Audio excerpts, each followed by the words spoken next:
Harvard Divinity School. More babies and more birth control. American Jews and the Politics of Reproduction, February 29th, 2024. Good afternoon, and thank you for being here today for our first, is it our, no it isn't. First WSRP lecture of the semester? Thank you. Somebody's keeping track. We're very pleased to have Samira Mehta as our lecturer today. Before I introduce her, I just want to mention that we do have two more lectures coming up this semester on April 4th, I believe in this room at noon. It may not be in this room, we're not sure. But somewhere on campus, there will be a scintillating lecture by Farine Parvez, who's here today, back the back of the room, who will be speaking about her research this year on women, trauma, and the Islamic sciences of healing, a case study of jinn possession in Morocco. And I know from reading her work in progress that it's really interesting material. And then our last one will be on April 18th. Ashley Purpura will speak about her work, Liberating Orthodoxy, Feminism, Faith, and Divine Otherness. And unfortunately, I don't think Ashley is here today, but we look forward to that lecture very much. It's been a great year so far in the Carriage House, talking about all these fascinating projects. And we're very happy to have as today's speaker an HDS alum back amongst us. I know her favorite reference librarians are here and other key people. We know reference librarians are the most important humans in the life of a scholar, so thank you for being here today. Samira Mehta, after graduating from the Divinity School, went on for her doctorate at Emory University, and she is now Associate Professor of Jewish Studies and Women and Gender Studies at the University of Colorado Boulder, where she is also Director of the Jewish Studies program. You probably all know her first book, Beyond Chrismica, which was based on her dissertation. She also has a recent book for a general audience that I commend to all of you called The Racism of People Who Love You from Beacon Press. In addition to the project she's going to present about today, she is also under contract for a book on a mixed multitude, Jews of color in the United States, which will draw on her the work she's doing funded by the Pew Foundation, collecting oral histories of Jews of color throughout the country, which we look forward to. But today, we're going to hear about God Bless the Pill. Thank you.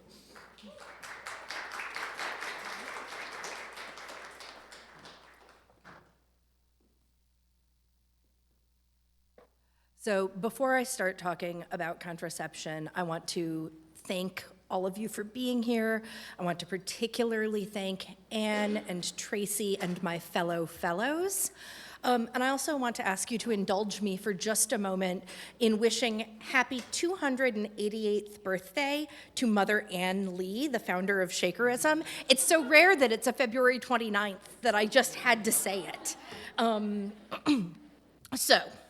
Has nothing to do with what I'm supposed to be talking about, but it was such a fun opportunity. So my talk today is drawn from my current book project, God Bless the Pill, Contraception and Sexuality in Tri-Faith America. When I started, I wanted to write a triumphant feminist history of the pill, one that honestly grappled with its complicated racial legacies while celebrating the liberatory potential that it offered. Inspired by Elaine Tyler May's Secular History, America and the Pill, and excited to discover that Planned Parenthood had a national clergymen's committee, I wanted to explore how, despite evangelical and Catholic opposition, liberal Protestants and Jews, perhaps especially Jewish feminist women, had helped make contraception respectable, socially acceptable, and commonly available. In the archives, however, I found a story that was not particularly feminist. It's not that there are no feminists in it at all, but the major forces that expanded birth control access were actually remarkably establishment. They were hoping, all along, for tools to support the health and stability of the family rather than to liberate women. We might summarize their perspective as healthy women who were not worn out or dead from childbearing make better mothers. You're just realistically not a great mother if you're dead. Families with few enough children to have disposable income also better supported a capitalist economy. The book that has emerged from my research thus traces conversations about contraception between Jewish, Protestant, and Catholic leaders in the United States from 1940, which is when Planned Parenthood started to talk about forming its first National Clergymen's Committee, to the 1980s, when the rise of the religious right led to the fusing of contraception with abortion in the national discourse. In looking at interactions between religious and medical leaders over this roughly 40-year period, I argue that we can learn at least 4 things that will likely surprise scholars of American religious and American Jewish history. First, my research demonstrates that many mid-century religious leaders supported the expansion of access to contraception and were in fact key players in that fight. This piece may not surprise Jewish studies scholars, but it may be more surprising to our colleagues who focus on Catholics and Protestants. Second, I think that most people assume, as I did, that the movement to make birth control accessible was a feminist movement. My research demonstrates that while there were always both women's voices and feminist voices involved in birth control battles, the power players were likely to be neither women nor feminists. For these men, family planning was not about women's rights, but about family values, and the creation and maintenance of a particular kind of heterosexual, patriarchal, and upwardly mobile family. In their eyes, new contraceptive technologies were offered a way to create small, economically stable families, which were particularly needed under the combined threats of the Cold War and population explosion. Religious voices provided moral weight to this vision and served to make it look timeless. These forces, which were instrumental to expanding contraceptive access, were inherently conservative. In fact, when the feminist possibilities created by contraception became widely apparent over the course of the 1970s, the religious coalitions that had been supporting this expansion just fell completely apart. Thirdly, this project thinks about how Jewish, Protestant, and Catholic leaders negotiated their positions relative to one another and in the eyes of the American public. My talk today is going to focus in on that piece of the project primarily. But lastly, the project demonstrates the ramifications of that early religious support for contraception. I show how the morals and logic of mid-20th century clergy animated apparently secular debates long after overt religious support for contraception had abated.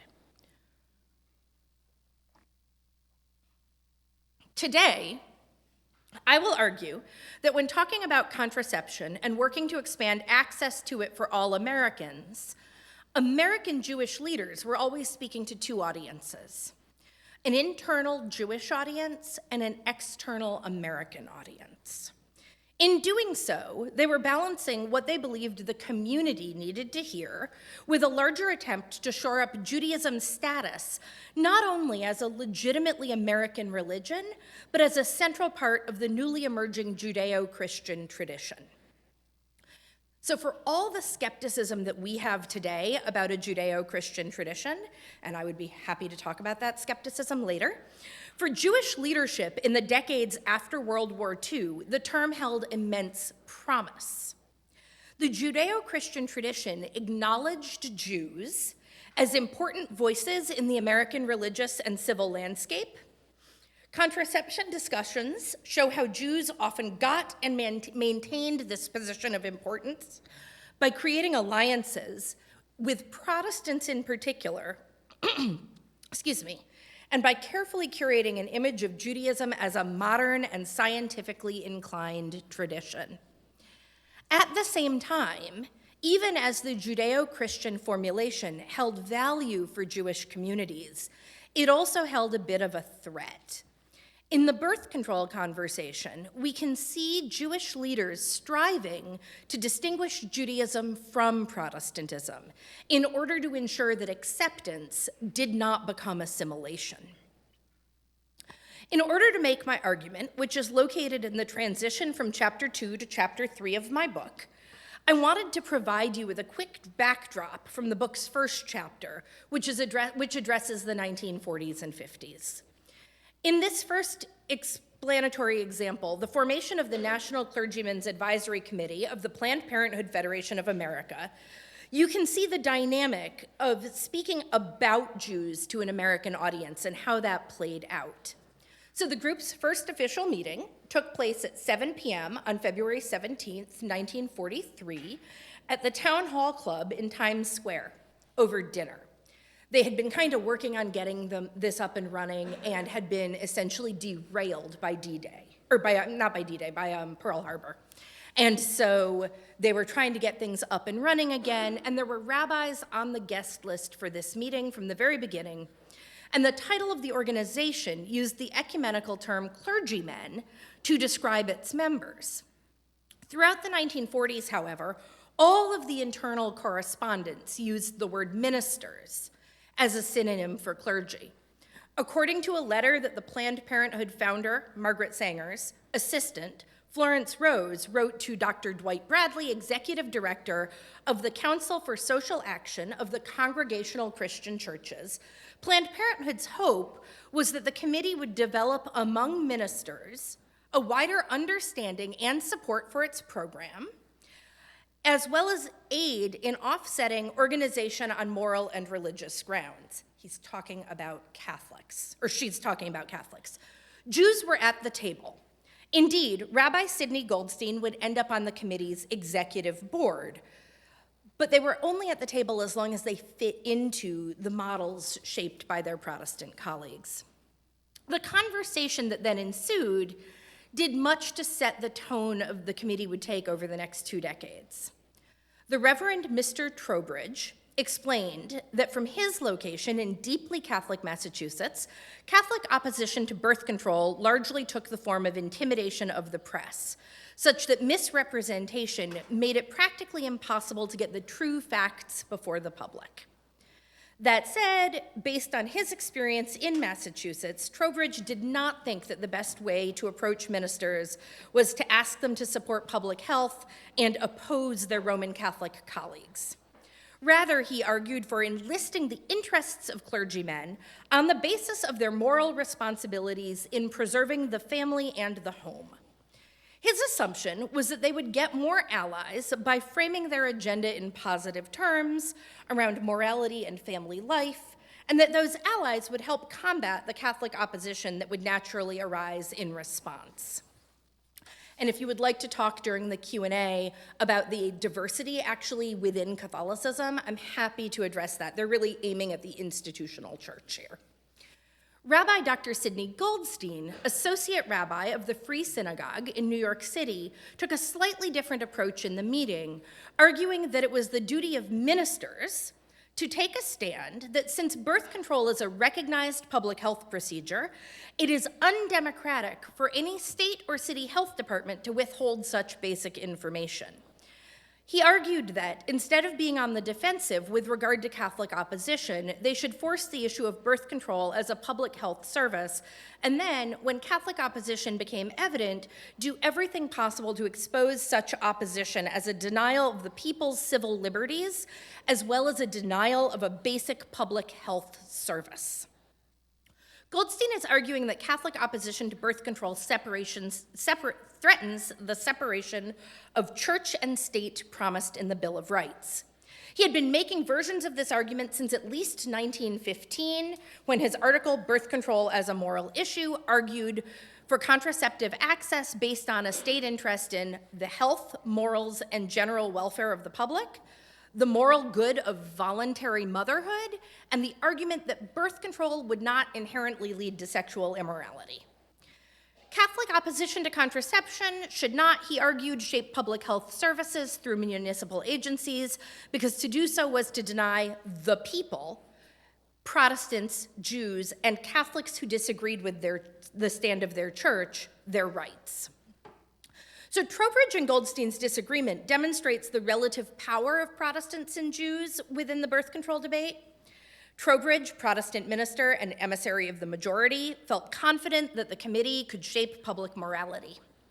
Goldstein, rabbi and leader of a minority religious group, consciously based his advocacy on American rather than Jewish values, a traditional stance of minority religious groups until the recent Corporate Personhood Act. The debate between Trowbridge and Goldstein demonstrates the two primary approaches that the committee would follow over the next 15 years, as well as the shape that debate would take. Protestants would advocate primarily for a moral stance. Clergy could help people access birth control because it was a technology they needed to make the most moral and healthy choices for their families, and beyond that, for sort of the national family, or even the global family. Jews framed the issue of contraception in terms of individual freedoms. No one person's religion could deny anyone else recourse to the best scientifically informed medical practice. By leaning into a belief in the importance of medicine, leaders like Goldstein were also demonstrating to their Protestant colleagues on the committee and to the public readership of committee statements that Jews were a modern and scientifically inclined religion. A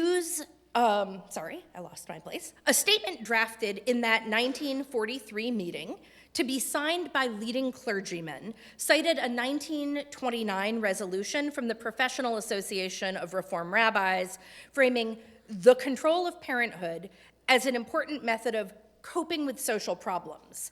They also noted that most members of both religions are ready to accept the findings of science, and that contraception was often a scientific best practice.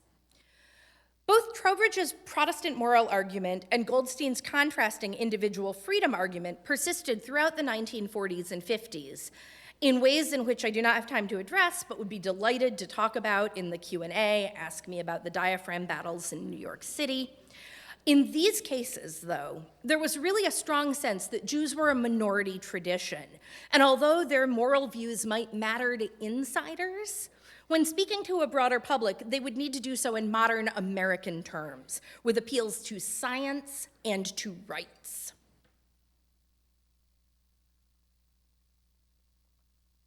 By the 1960s, that discourse had begun to change.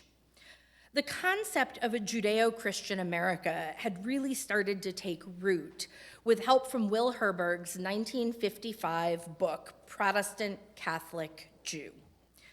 There was space then for Jewish values in the national discourse, as long as they stayed suitably modern and did not conflict with Protestant values too much.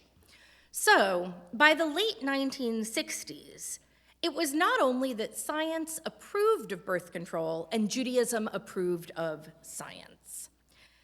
Birth control could be fervently defended as an explicitly Jewish right. That is exactly what two notable Jewish leaders who comprise my second example did. Alan Guttmacher, OBGYN and president of Planned Parenthood, wrote such a defense in 1967. And in 1968, so did David M. Feldman, rabbi, PhD, former US Air Force chaplain, member of the Law Committee of the Rabbinical Assembly, which is the professional association of the conservative movement of Judaism, and a United Synagogue representative to the New York State legislative hearings on abortion. Both men wrote to assure their fellow Jews, as well as doctors, Jewish or not, that providing birth control to Jewish women was acceptable according to Jewish law. to Jewish teaching across all movements. They wanted to be clear that the Reform and conservative movements had not simply accepted birth control because of their rejection of Jewish law or their desire to make Jewish law square with modernity. Rather, they claimed that birth control had always been acceptable in Jewish law. Both Guttmacher and Feldman, as leading Jews, were also navigating the new emphasis on Judeo-Christian framing, testing its possibilities for Jewish public discourse while resisting its tendency to trade Jewish distinctiveness and lead to Jewish assimilation. Both defenses of birth control emphasized Jewish difference from Christianity and asserted Judaism as a modern religion whose core values are sex positive in the context of marriage, pro-woman in support for both her sexual pleasure, again, in marriage, and her health, and scientifically progressive, willing in their willingness to embrace new technology. And I should note here that I'm not primarily concerned with whether or not their read of the sources was correct or how it fit in with rabbinic debates, as much as how their arguments framed that historical moment. Guttmacher defended birth control in a 1967 article in the journal Judaism, a publication of the American Jewish Congress. He noted that the subject was relevant because what journalists call the population explosion has rendered the question of birth control even more urgent and pertinent. And he explored 4 primary modes of conception control: celibacy, abortion, contraception, and sterilization, to demonstrate that even for observant Judaism, there were no prohibitions against contraception, only against certain modes of contraception, and that in certain circumstances, contraception was actually the preferred approach. Guttmacher emphasized that rabbinic sources demonstrate positive attitudes towards sex within marriage. He pointed out that these sources stipulate how frequently a man must have sex with his wife based on the amount of travel required by his profession, and noting that these requirements set minimum, not maximum, limits on intercourse. He extrapolated then that if pregnancy is not for some reason desirable, such as the case of risk to maternal life, the Jewish answer cannot simply be to not have sex, as it might be in Christianity. Interestingly, given that Jews were often in alliance with Protestants against Catholics, in this instance, Guttmacher and Feldman as well conflate the two into Christianity, and we can talk about that more if you'd like. Because of the importance placed on marital sex in Talmudic sources, the baseline permissibility of controlling one's fecundity is presented as an established fact, meaning that Jewish debate has centered on what forms of contraception are acceptable and under what circumstances. Guttmacher also drew examples of birth control in Jewish life from his own experience as a doctor. He had treated the wives of Orthodox rabbis in Baltimore, members of very traditional communities with large families and gendered expectations around modesty. And even in those communities, which might seem out of step with the zeitgeist of the 1960s, rabbis would allow women to use birth control if pregnancy posed a risk to their health. Even the most religious of his Jewish patients found birth control to be acceptable in those particular instances precisely because it supported family life by safeguarding maternal health. Guttmacher was writing to a Jewish community that had been listening to debates about birth control in secular media, largely designed for a Christian country. Many of these American Jews, particularly in the Reform communities, were not likely to be deeply familiar with Jewish law, but Guttmacher was writing as a doctor and not necessarily as an authority on Jewish law. The most expansive Jewish responses to birth control in the 1960s was Rabbi David Feldman's Birth Control in Jewish Law, Marital Relations, Contraception, and Abortion as set forth in the classical texts of Jewish law, an encyclopedic treatise published in 1968. Feldman drew from traditional sources of Jewish law, the Talmud, codes and commentaries, mystic and moral literature, and hundreds of rabbinic responsa from the earliest times to the present, to interpret the legal moral teachings of Judaism on a wide range of topics related to marital sexuality. While Feldman was a rabbi in the conservative movement, he positioned his text to speak not for a particular Jewish movement, but for Kalal Israel, or all of Judaism. He quoted rabbinic and biblical texts directly and then noted the range of historical and commentary and interpretations. His analysis agreed with Guttmacher. Jewish tradition supported both sex in marriage and certain forms of contraception when necessary. Now, beyond making that point, Feldman articulated two goals for his book. First, he sought to establish some fundamental differences between Jewish and Christian thoughts on sex, and therefore on contraception, implicitly pushing back against the very idea of a Judeo-Christian set of values. The Christian Bible argues, in Feldman's rendition, that it is better to marry than to burn, a reference to the Apostle Paul, who argues that while celibacy is the preferred mode for Christians, if you can't pull off celibacy, you should get married. Basically, the argument there.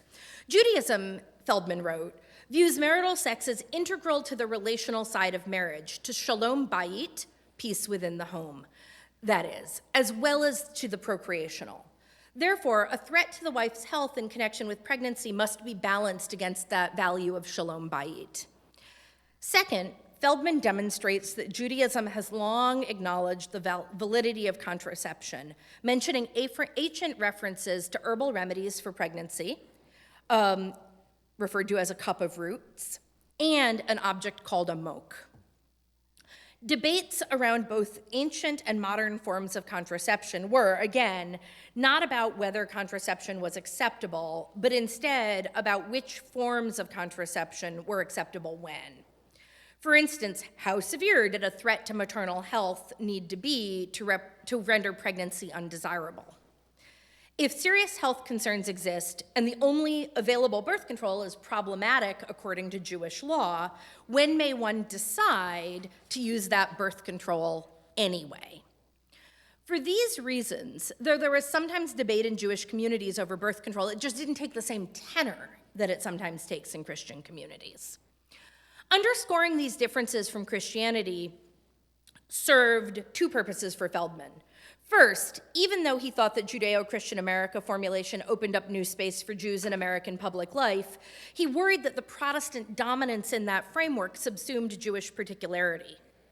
By asserting that Jews agreed with Protestants on the morality of contraception, but for some different reasons, he was asserting Jewish difference without disrupting the alliance. By underscoring that birth control was valuable in the context of creating healthy marriages and families, he achieved he echoed the long-held Protestant position while asserting that Judaism had placed a higher premium on sexual pleasure within marriage than Christianity, and demonstrating, again, that birth control had long been okay, which actually made Judaism, by the terms of that moment in his argument, more American than Protestantism. So he's sort of trying to assert, like, we're actually cooler. Birth control in Jewish law received wide attention from both Jewish learned readers and the medical establishment, including high praise from the Journal of the American Medical Association. Feldman's book quickly became the canonical treatment of the Jewish position on birth control and sexuality more broadly, a position that it still holds today in many ways. In the late 1960s, most non-Orthodox Jews had come to embrace birth control, and even Orthodox Jews were often particularly interested in forms of birth control like the pill, which could be used without posing the halakhic problems raised by barrier methods, or some barrier methods. Jewish support for contraception also charted a particular Jewish path within Judeo-Christian America. Jews in this reading were theologically distinct from Protestants, but could still ally with them to craft a social vision. Leaders like Guttmacher and Feldman asserted Judaism's status as a modern and therefore acceptably American religion. And it is important to note that their pro-birth control stance was articulated in terms of valuing marital sexuality, not non-marital sexuality. Or, for example, using birth control so that they could pursue feminist goals such as education or careers. Within a decade, some of these conversations would fall apart, not because Jewish communities found reasons to disapprove of contraception qua contraception, but because fears about Jewish continuity seized the communal imagination. Jewish leaders had been happy to support birth control in support of sexually dynamic marriages and maternal and infant health, but they began to have concerns about two phenomena that birth control had made possible. Jewish women taking on new professional opportunities that made them less likely to have children sooner or at all, and the zero population growth movement, which very publicly appealed to young Jews. The same year that David Feldman published Birth Control in Jewish Law, Paul Ehrlich published The Population Bomb. The latter created a controversial American conversation about zero population growth that had really been going on for about a decade, but this was the moment when it sort of hit the equivalent of Barnes and Noble. The latter created a controversial American, the goal of matching the birth rate to the death rate. So that's what zero population growth means. Support for family planning among the American middle class had been growing through the 1960s. Protestants had been advocating for responsible parenthood within their own communities for almost a decade. But after 1968, the conversation became prominent on college campuses. College students and recently educated young Americans understood environmentalism and population limitation through birth control to be intimately connected. All college students were exposed to ZPG, but young Jews attended college at nearly double the national rate, and enough of them found population limitation compelling that Jewish leadership was worried.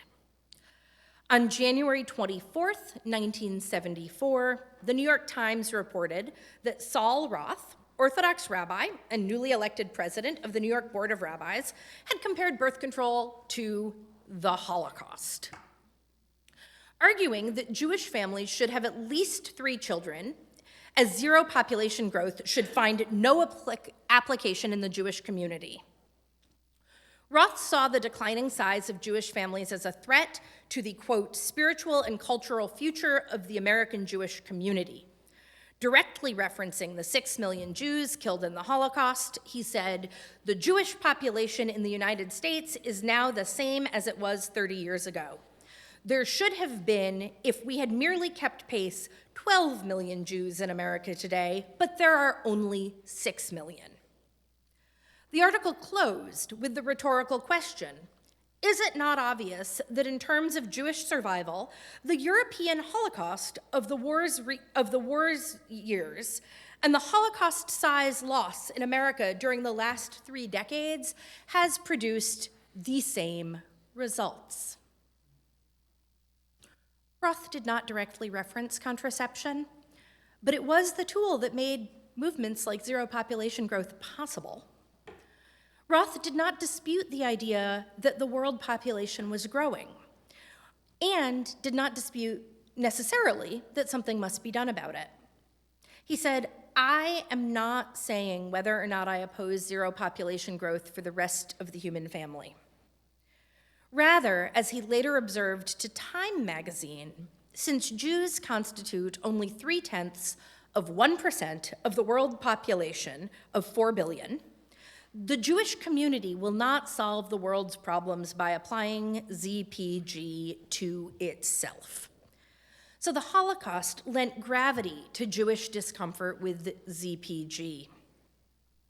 Roth was not alone in the 1970s in linking the declining Jewish birth rate made possible by contraception to the Holocaust, but the move was relatively new. In the 30 years since the Holocaust had ended, the American Jewish birth rate had been lower than the Protestant birth rate, not much, but a little bit, But no one had invoked the Holocaust to discuss the difference. Doing so served two strategic purposes. Internally, it tugged at heartstrings, helping to convince Jews to have larger families, including perhaps Jewish families where wives and mothers found the opportunities posited by feminism to be appealing. Externally, it allowed Jewish leaders to continue to believe that the burgeoning world population was a problem, as a modern religion must, and to believe that feminism was, generally speaking, okay, while providing a reason that Jewish communities might be exempt from a response to ZPG, and that Jewish women should make home and family-oriented choices. In the 1970s, rabbis and scholars saw a number of threats to the long-term health of Jewry in the United States, and in many ways globally. These included assimilation, interfaith marriage, increased acceptance of same-sex relationships, a decline in patriarchal authority, and the choice of many Jewish women to pursue careers outside of the home. All of these problems weakened the Jewish community, in their view, leading to what they saw as a crisis of Jewish continuity, or the survival of the Jewish people. Ultimately, these thought leaders identified the declining Jewish birth rate as a primary threat to Jewish continuity. Jews were being lost to the community in many ways, but if we could just have enough babies, they argued, we could maybe make up for our declining numbers in other ways. And so, because the target was birth rate, the target was women.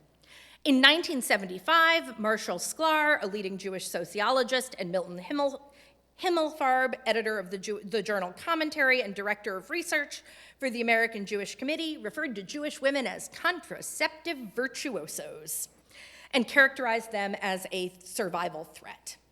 In 1976, the Synagogue Council of America, an organization designed to promote cooperation between the various branches of Judaism, from Reform to Orthodox, held a symposium called Zero Population Growth and the Jewish Community. And at this meeting, social scientists worried that Jewish women were following the same trends as other American women, only more dramatically. If American women were increasingly likely to go to college, Jewish women were likely to pursue graduate education, and thus more likely to join the professions. According to the researchers, young Jewish women were still saying they wanted 3 to 4 children, but pursuing a career appeared to get in the way. It was not yet clear to researchers whether these newly educated Jewish women were choosing not to have children or were simply to delay childbearing. And so they found themselves asking things like, instead of having 4 children in 4 years, would they have 4 children in 8 years? Or instead of having them between 20 and 30, would they have them between 28 and 38?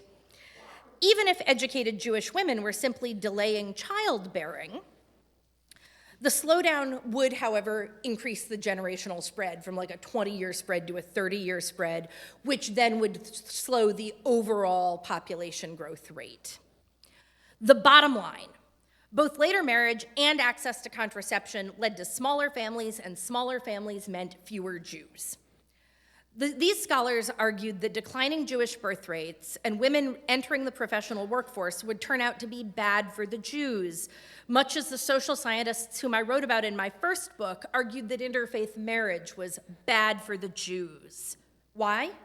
Because fewer children meant less need for Hebrew school classes, day schools, and all kinds of infrastructure that the Jewish community had heavily invested in. And similarly, women who worked in professions had less time than stay-at-home mothers of school-aged children for activities that supported the Jewish community, like membership in the sisterhood. The lives and needs of Jewish women were changing, but instead of understanding that the Jewish community might need to change to compensate for the loss of free women's labor, these social scientists hoped that the birth rate would simply reverse itself, and they kept trying to convince couples to have more children younger. The demographers of the Institute for Jewish Policy Planning and Research found reason to hope that some of the trends leading to lower birth rates would disappear. For instance, in his 1976 article, Fertility Trends and Their Impact on Jewish Education, Harold S. Himmelfarb speculated that since the country was entering an economic downturn, there were soon to be more college graduates than jobs requiring college degrees, and so it would no longer make sense for women to go to college. Therefore, there was a positive to the 1976 recession, as declining subsequent financial values going to college mounts. Women may be less likely to postpone starting a family in favor of getting more education. Now, the entry of women into the workplace had its own repercussions for politicization of women. Many women went to work because of a feminist desire to have an intellectually satisfying career, but many came to feminism because of gender discrimination that they experienced in the workplace. And it was a workplace that recession had meant that they had entered out of financial necessity. So there's sort of a mismatch of what the Jewish demographers are hoping and what's happening economically on the ground.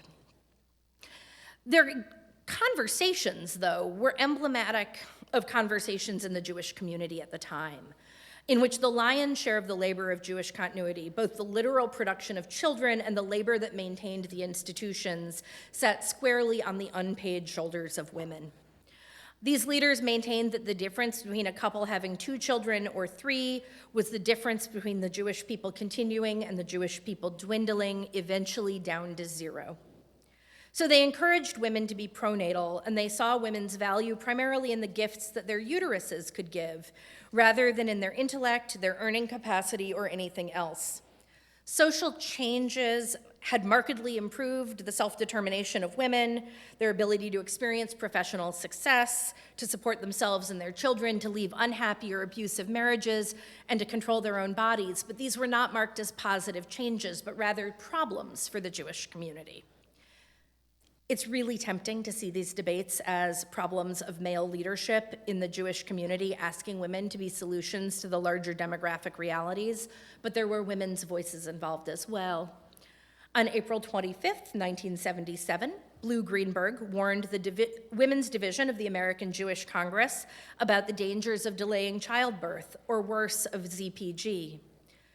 The Jewish community has the lowest birth rate of any religious or ethnic group in the country. Yet many Jewish women put off having children until their middle 30s so they can pursue careers, she stated. For the rest of the world, ZPG is a wonderful thing. For the Jewish people, in view of the huge losses our people have suffered in our own lifetime, it is a form of suicide, a death wish. Perhaps the Jewish thing to do, in light of our community's population needs, would be to begin our families early, with part-time or delayed career for husband or wife. Starting a family 10 years earlier would add a new generation of Jews every 30 years. Just a few years later, Greenberg wrote on Women and Judaism, A View from Tradition, and in the late 1990s, she founded the Jewish Orthodox Feminist Alliance. Today, she is widely considered the mother of Orthodox feminism. Perhaps we might see a glimmer of her emerging feminism in her suggestion that husbands might shoulder some of the burden of the challenge facing the Jewish community. But she still placed the burden of Jewish continuity largely on the shoulders of Jewish women, and the blame for Jewish population problems largely on women's selfishness, their desire to put a career ahead of their maternity, and their failure to sacrifice their professional needs on the altar of community growth, in light of the decline of European Jewry during the Holocaust. Greenberg was not the only Jewish feminist to support population growth over other priorities for precisely this Holocaust-based reason. Now, there were also feminist voices who were more critical, both of ZPG and the Jewish response. In 1978, Shirley Frank, managing editor of the Feminist Press's Women's Studies newsletter, argued in the Jewish feminist magazine Lilith that what was really upsetting Jewish leaders was feminism, as much or more than they were upset by the Holocaust. She maintained that although Jews had always been and were still a small percentage of the global population, there were more Jews in the 1970s than there had been at many other points in Jewish history. She looked at several decades of data showing that the Jewish birth rate had long hovered slightly below that of Protestants and Catholics. and pointed out that the Holocaust did not appear in discourse until the rise of the feminist movement, a generation after the Shoah itself. Feminism, she argued, was not a lifestyle trend, but rather a movement reshaping modern life. She critiqued Jewish leaders for maintaining that women and not men be asked to sacrifice the pursuits of personal careers and other indulgences over the more traditional joys of family life and the transmission of Jewish heritage to the next generation. Frank called out opposition to ZPG as institutional Jewish opposition to feminism, and the ways in which the feminism of Jewish women was changing their communities. For her, Holocaust rhetoric made it possible for the institutional Jewish community to sidestep her calls for feminist change. For an internal Jewish audience, Holocaust rhetoric stirred deep fear, which leaders would hope would spur people to do what one colleague of mine referred to as have as many children as you want, and then one more to stick it to Hitler. You will remember, however, that Jewish conversations about birth control were always aimed at two audiences, internal and external. Externally, Holocaust rhetoric served a different purpose. It helped explain to the American mainline Protestants, who were Jews' primary political allies, why they, despite global panic about population explosion, should be okay with Jews continuing to have large families. In a moment when Protestants and secular Americans more broadly were worrying mightily about the population explosion, there was a strong cultural mandate to educate people to have smaller families. Protestants aimed quite a bit of criticism at Catholics for having a birth control policy that ignored the growing population, which is to say, birth control is not okay. Jewish leadership had worked hard to present Judaism as a modern religion, willing to take its cues from science. They did not want to undo that work. And at the same time, the scientific consensus was that overpopulation was a problem equivalent to nuclear threat. I don't want to undercut the fears that these leaders had about dwindling population with all of the impacts that I've outlined. But I do want to suggest that one of the effects of mobilizing the Holocaust in conversation was that it made it possible for Jews to remain modern and scientific to an external audience while exempting them from the need for smaller families. And at least on one sense, this strategy worked. Protestant leaders never criticized Jewish leaders the way they did Catholic leaders, in part because of the power of invoking the Holocaust. The Jewish debate around birth control, occasioned by the population panic of the 1970s, dramatizes several of my book's most salient points. The push for contraceptive access was not primarily a feminist movement. This was the case for Jews, as it was for other Americans. In the 1960s and 70s, conversations about birth control among Jewish leadership and in public settings had male clergy, scholars, and the occasional woman throwing their support behind contraception, but not necessarily for reasons that were feminist. We do not, for instance, hear calls for women's sexual, intellectual, or economic liberation. Instead, we hear arguments about the right to make decisions based on science, to be free from the moral restrictions of someone else's religion, or about contraception as a tool that can create stronger and healthier families. In my book, I also think about how leaders imagined those stronger and healthier families would in turn create stronger and healthier communities and a stronger and healthier nation. Furthermore, when Jewish women did start to use contraception for feminist purposes, for forms of self-actualization, they were met with communal backlash. Women were framed as the solution to broader problems that the community faced, and when they failed to be the solution, they became the problem itself.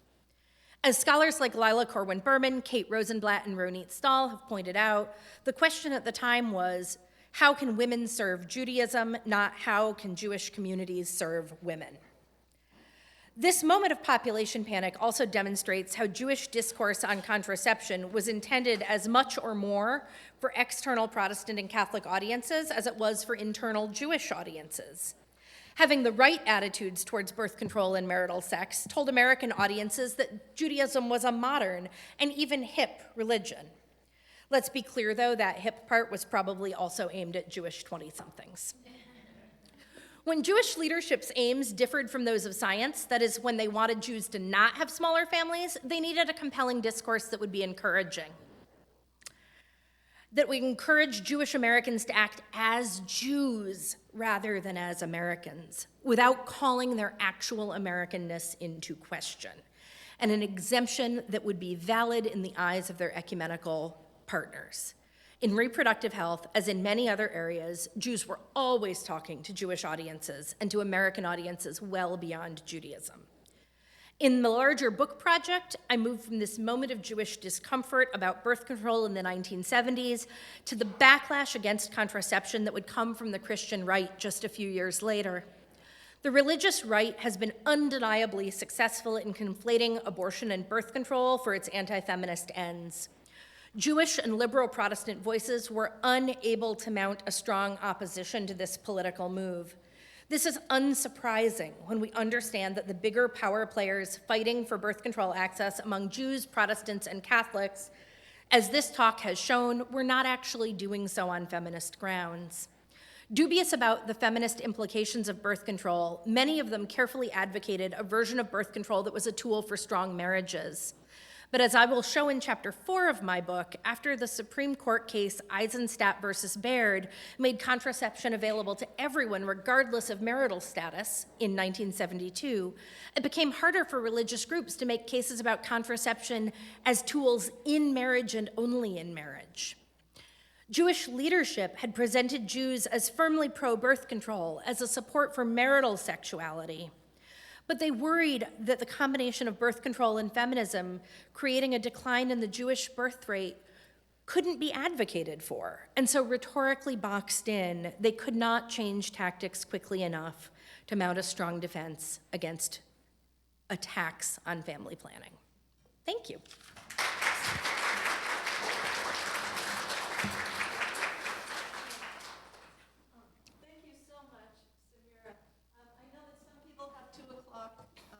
Commitments and may have to leave before questions, but we do have, for those of you who are able to stay, will you take questions yourself? I'm happy to take questions myself. Great, okay, all right.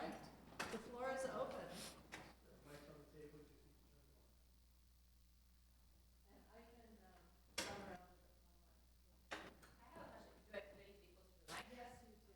Yeah, we're recording, so. This was very enlightening. Thank you so much, first of all, and for making it so engaging too. I'm curious about the dynamic of the halachic conversations that are happening. Mm-hmm. It's coming from my own perspective of the halachic conversations usually being a little bit more siloed within the branches, and maybe that's a specifically conservative Judaism perspective. Mm-hmm. But I'm wondering, I would have thought that they happen siloed, in of trying to figure out with each halachic perspective how it fits, how the birth control fits or not. How did that happen across? You touched on a little bit, but I wanted to understand preaching it as Judaism versus preaching it within the same halachic grounding. Yeah, so I think that, first of all, it's really important to note that the halakhic defenses are not really coming from the reform movement, right? On some level, the reform movement doesn't care. If the halakhic argument will work well in public, they're happy to let the conservative movement make it, and they're not going to argue with them about it, but they don't really actually care. And it's less clear to me from what I've found in the archives, what the Orthodox movement actually thinks about these books, right? It's very clear, Alan Guttmacher specifically talks about a Rebbitzin, so the wife of an Orthodox rabbi in Baltimore, and Baltimore has a fairly large, very Orthodox community, and she has really severe varicose veins, and they have a very large family, and they write to a Bet Din in New York to get permission for her to go on the pill, and so you see. And so he's using that. He's saying, see, the Orthodox will do this. But it's the conservative movement having a conversation. And I think that part of what's going on is that the reform movement has done a really good job of branding Judaism as an American religion, but they're doing it by acting like Protestants if you're coming from a conservative perspective. And the conservative movement wants to say, actually, we are every bit as American despite our commitment to this legal framework. And I think that's why they're speaking externally. And they're trying to say, like, look, the reform movement may or may not care about this, but look at what is here in Jewish law. And I think also it's important that this is happening in the 1960s. So the birth control pill is widely available. So I kept making references to kinds of birth control that are not acceptable halakhically. Condoms are not acceptable halakhically. It is a problem to essentially any ejaculation that does not take place in a vagina is problematic. So masturbation is also problematic. And so condoms are framed as problematic in sort of the same way that masturbation is. Diaphragms are okay because the diaphragm is internal enough to the body. But the pill is really just, like, it's fine. Everybody agrees that it's okay to have sex when you can't get pregnant, and the pill is just creating a body that can't get pregnant. And so it's not, I don't think, surprising that this is the moment when the conservative movement really kind of launches their argument. Because it's the first time that there's a birth control form that nobody can get, from a Jewish standpoint, too uncomfortable with.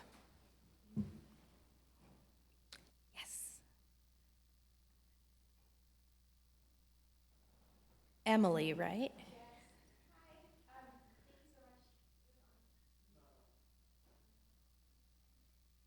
Thank you so much. This is amazing. I just had a question about, you talked a lot about Jewish continuity being, Jewish continuity is like the thing that we're looking for, and as opposed to the Protestants who are looking for a state continuity that doesn't depend on like huge families, but it's like a good capitalist small family that's going to have disposable income and produce a nation. I'm just wondering if you came across places where, and I know I heard you say that like Jewish continuity, they have the Holocaust, so they're able to kind of bracket it and not be in opposition to the Protestants in certain terms. But I'm wondering if there was any anxiety about like a growing Jewish population, and like if this Jewish continuity and this large, like getting bigger and bigger and more powerful and becoming a bigger voting bloc and all of these things, like if there was anxiety about the Jewishness of America or the growing Jewishness, like just if those things were ever in opposition, even if some of the rhetoric was like chill for the Protestants vis-a-vis the Holocaust. You know, there's a book coming out. There's going to be a book talk in April at the Harvard Bookstore on American Jewish novels and thinking about the role of, like, sort of how they navigate anti-Semitism in the post-war era. I think this is a moment when there's a lot of work on the part of a lot of different kinds of Jewish cultural producers to really emphasize their Americanness rather than their sort of ethnic particularity. There's an excellent book called Roots, too, written by a Yale professor that talks about a slightly later era, sort of as multiculturalism becomes more prominent, how that becomes a way of being kind of clearly ethnically Jewish. But this is really a historical moment when Jews are trying to be waspy as well. And I think, you know, there's a lot of Jewish anxiety about these things, and there are absolutely anti-Semitic comments about financial markets and the press. It's not that those ever totally go away, but Jews are such a tiny piece of the American population. So when people are getting anxious about religions having too much power, they're getting anxious about Catholics having too much power. Right, Catholics are one of the major American, right, there are more Catholics than there are any kind of Protestant in the United States. And so when Protestants are working together, they kind of can balance out. But as that gets harder and harder, as you get more of a divide, a liberal versus conservative divide in Protestantism, you can see anxiety about Catholics ratcheting up in certain places. And I think that takes the energy that might otherwise have gone sort of in the mainstream to Jews. I think these are also, the mainline Protestant communities were really isolationist in the era leading up to World War II. And they feel very guilty about that at this point. And that's part of what the Holocaust rhetoric is doing, right? They are aware that they put, because of World War I, they put a lot of pressure on the United States government to stay out of Europe's wars. And the Holocaust really works in that social dynamic, right? To diffuse anxiety, ability to express anxiety about Jews.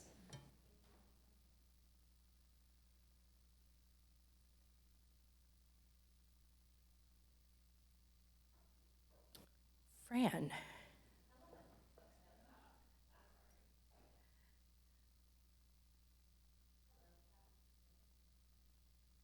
Now it's working. Hello, Professor Mena. Thank you so much for this talk. It was so helpful to hear the kind of historical sweep across several decades. A part that I had a question about is this sort of the very dramatic statement that you uttered, the very powerful statement from the rabbi who compares Jewish kind of younger Jewish acceptance of zero population growth to the Holocaust, like looking at the kind of like 6 million number. And in another class that I'm in right now, we're talking a lot about the construction of Holocaust memory and the kind of realist versus anti-realist ideas of the Holocaust in the sense of, can it ever be compared to something else? And so I just am curious to know if that Holocaust rhetoric around zero population growth, if there was ever pushback to that in terms of like, how could you invoke this in this way, like from within Jewish community? Not yet. So the Holocaust also gets invoked to talk about interfaith families. One of my favorite things in my first book is there's a television show called Bridget Loves Bernie, and it's a half-hour sitcom. It stars the mom from Family Ties, just for the people who were young in the 80s rather than young in the 70s. But somebody writes into the New York Times that to make a sitcom about interfaith marriage is like making a sitcom about the merry adventures of a family on their way to the gas chambers. And like, I thought for a long time about whether I could even reprint that. It seemed so horrifying to me. But it was not really out of step with a lot of the feedback that they got at the time. There's a scholar at Pitt working on Jewish responses to abortion, and she writes about how there was one of the sort of lead architects of a Jewish pro-choice argument was compared anti-choice rhetoric to Nazis, right? Like basically not Nazis, how Nazis treated Jews, but how Nazis treated Germans. You must have babies, you must have babies. But when the Catholic Church started using the Holocaust to talk about the unborn, right, aborted fetuses, he was also an ecumenical leader, and so he worked with the church in a lot of times, and so he didn't want to say the Catholic Church is wrong to do this, right? Instead, he started arguing, and this is in the 1980s, that nobody should use I think it's the 1980s, it might be the later 70s, it's not my research, and she hasn't published about this yet. I've heard her give conference talks. So he doesn't want to say you can't use this language, you bad Catholics, because he cooperates with Catholics on lots of things. So he instead says nobody should use the Holocaust rhetoric ever. And I don't know that he's the start of it's never appropriate to make a comparison, but he really, despite the fact that he's been doing that, goes hard on that line. The criticisms of the Catholic Church for using Holocaust rhetoric when the Catholic Church had been sort of not so great on the Holocaust itself, all of those really strong critiques, at least initially, come from within the church. Priests saying to their hierarchy, "What are you doing?" And so, yeah, so like that objection is really a new and strong objection in a lot of ways when he's making it about abortion a little bit later. I have two questions. The first is about the traditional healing system of that time among Jewish people. Did they have any resistance against this story of contraception event, or they advocated these things? There should have been some kind of what Farin is doing, the healing system in traditional medicine. How did they react toward this contraception event at those days? Is there any information about their share in the formation of this contraception event? So, really, so in this like sort of 1950s, 1960s, 1970s American Jewish moment, it's not that sort of in like a generation or two before that there weren't folk traditions, and it's not that there aren't still folk traditions about, ways in which chicken soup might cure a cold or something like that. But the sort of American Jewish, the American Jews that I'm thinking about right here, right? So that I'm not really talking in this example about, for instance, Hasidic communities. And I actually just don't know that much about kind of what's going on in those communities. But Reform and conservative Jewish communities in the United States are going to be not really different in terms of their responses and attitudes towards medicine, towards the American mainstream. Medicine is actually a really common career for a lot of these folks who are getting access to higher education for the first time through the GI Bill. So the United States gives people who serve in World War II access to higher education. And for many, many American Jewish and Catholic families, that educational opportunity puts them into the middle class. And being a doctor is, I think, a really sort of, it's something that everyone in the community understands. And so it's an appealing higher education path to take, right? It's not like becoming a professor in which your family is never going to totally get what you do. Everyone understands what the doctor does, right? And so it's a very sort of first step of higher education move in a lot of immigrant families and communities. And so they're really kind of all on board with this modern scientific medicine project. Thank you. And may I have another question? Thanks to Hossein, I know that there had been a Muslim community, a very small Muslim community in America at that time. And because I have read more parts of your book, is there any information about the reaction of that Muslim community toward these contraception events at that time? So it depends on what you mean by Muslim community. So in this moment, because I'm really talking about this public dialogue, this is a moment when Catholics and Jews are let in to the public dialogue for the first time, but Muslims, there's a Hindu community, there's certainly a Sikh community in California, there's a huge, or at least sizable, Chinese community, particularly in California. They're not being kind of led into the public debate, public square in quite the same way. What I will say, and this is not immigrant Islam, this is American Islam, Malcolm X gets into a conversation with Planned Parenthood in 1962. And I have come to the conclusion that Malcolm X is like consistently one of the smartest and most reasonable people in any room he walks into. Because what he says to Planned Parenthood, he's meeting with the director of the Harlem Planned Parenthood clinic, whose name is, I think, Mrs. Hernandez. And he says, okay, first of all, from a marketing, he doesn't use the word marketing, but he gives them marketing advice. He says, you should not call this birth control, you should call it family planning. People are not going to appreciate white doctors trying to control them. They're going to appreciate, however, a tool that they can use to plan their lives. The other thing, and these are notes, Planned Parenthood, there are like 3 people in the meeting, and one person writes up notes and sends it to Alan Guttmacher, who's the president of the Planned Parenthood Federation of America.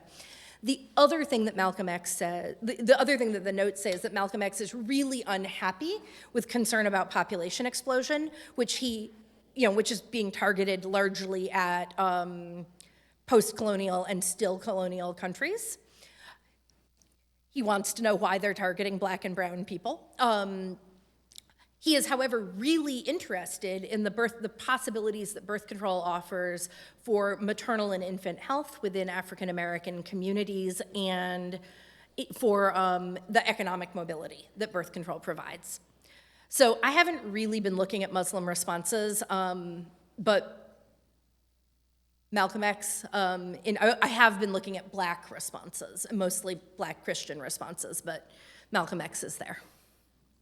Yeah, You very briefly alluded to this at one point in your talk, but I was wondering if you could speak more about the diaphragm debates in New York and how that fits into your broader argument, because I think it's a really cool part of the narrative, and I want people to hear about it. I didn't actually ask her to do that, everyone. So basically, in 1958, one of my big failures as a historian is that I can't remember dates. I had to memorize like 35 dates in American religious history for my comprehensive exams, and apparently Ann Lee's birthday stuck. In like 1968, there is a moment in the New York City public hospital system in which there's sort of a precipitating event. And what happens is a Protestant woman who has diabetes, her Jewish doctor wants to fit her for a diaphragm. She has almost died during a pregnancy, so they do not want her to have more kids, but it's like 1958, and so they really believe that science is going to cure everything, and so they think they're going to be able to fix diabetes before she hits menopause, and she wants more children, so they don't want to give her a hysterectomy. And there's a clause that says maybe public hospitals can give birth control for desperate medical reason, but they don't have any birth control available in the hospital pharmacy. And so it's unclear what happens if you write the prescription because the diaphragm needs to be fit. You have to have your cervix measured. So her doctor, who is Jewish, writes to the hospital commissioner, who is also Jewish. And the hospital commissioner says no. The hospital commissioner, while Jewish, is appointed by a Catholic mayor who is publicly on record as being against birth control. And basically, they go back and forth a little bit, and in the end, the doctor does not fit the woman for a diaphragm, but he does call the New York Times. And this happens in like April, and all summer, Jewish and Protestant clergy take to their pulpits and call the press to humiliate the New York City hospital system. It creates amazing headlines like Orthodox Rabbinical Committee and Harlem Pastors Association condemn Jacobs, who is the hospital commissioner. And you get like the newspaper interviewing Catholic girl on the street, and you get Catholic women saying things like, I'm Catholic and therefore I don't want to use birth control, but the rest of the world isn't Catholic, it should be in the public hospital. There are lots of questions about Catholic. New York is almost 50% Catholic. Can you use Catholic tax dollars to pay for diaphragms in a city hospital? Nobody ever says, can you use Quaker tax dollars to pay for war other than Quakers? I mean, Quakers say that all the time, but like, right? So you get this whole big debate. And in the end, the hospital commission caves. Now, I cannot find, I've looked in Planned Parenthood's records, I haven't like checked the papers of everybody everywhere. I can't find evidence that Planned Parenthood was behind this, although it has this sort of patina of a sting. Partly in that the Alan Guttmacher, who at this point is the head of the New York Board of Obstetrics and Gynecology, has been sort of pointing out this problem, right? Like, okay, maybe it's all right to have these prescriptions written in public hospitals, but they don't have the technology, so they can't do anything about it, like what happens? So it looks like it might be a sting. There's a rabbi named Roland Gittleson, who's a suburban Boston rabbi. In his papers, there is a letter from somebody at Planned Parenthood saying, she doesn't say pulled this stunt, but basically we just pulled this stunt in New York. Do you want to try to pull this stunt in Boston? I kind of assume she's telling the truth, but maybe Planned Parenthood just sort of wanted to take credit for it, or maybe they got it coordinated once it got up and running. I can't prove it. And Boston doesn't pull a similar stunt, possibly because of the timing. Griswold versus Connecticut, which is the Supreme Court case that gives all married people the right to contraception, and in my favorite intersection of life and work, it's the New Haven Planned Parenthood Clinic, and I was a teenager in New Haven, so it was my Planned Parenthood clinic, is working its way through the courts. And so it may be that they basically move their energy somewhere else. It may be that they decide not to disrupt the apple cart.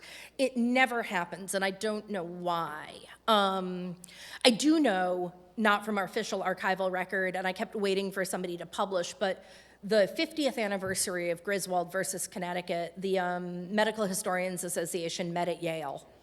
And I went, and they had people telling their stories, and there was a couple that part of the Planned Parenthood Griswold case was basically a sting. Somebody went in, or that's probably the wrong word, but